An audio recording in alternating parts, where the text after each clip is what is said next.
খরকসা বরিনো রমফ্রেমা পাতিমুঙ্গ গরংজাকনি বাগै রমজাখা প্রদীপ দেবর মামুঙ্গৈ খরকসা ফতিক্রাই নাইমথাং খরনি নাইমথাং র রমৈ তুবুখাবর। গতকাল আমাদের কাছে একটা ধর্ষণের অভিযোগ আসে এবং অভিযোগ পেয়ে আমরা ওইটাকে কেস রেজিস্টার করি এবং কেস রেজিস্টার করে যার বিরুদ্ধে অভিযোগ করা হয়েছে তাকে আমরা অ্যারেস্ট করার জন্য বিভিন্ন জায়গায় রেড করি।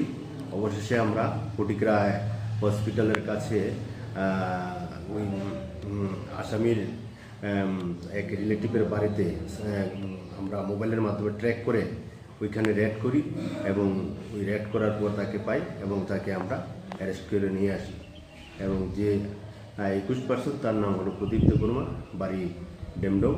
আর আজকে আমরা তাকে কোর্টে ফরওয়ার্ড করে দেবো। কেস নাম্বার 10/2026 আমাদের থানাতে হয়েছে। ঠিক আছে।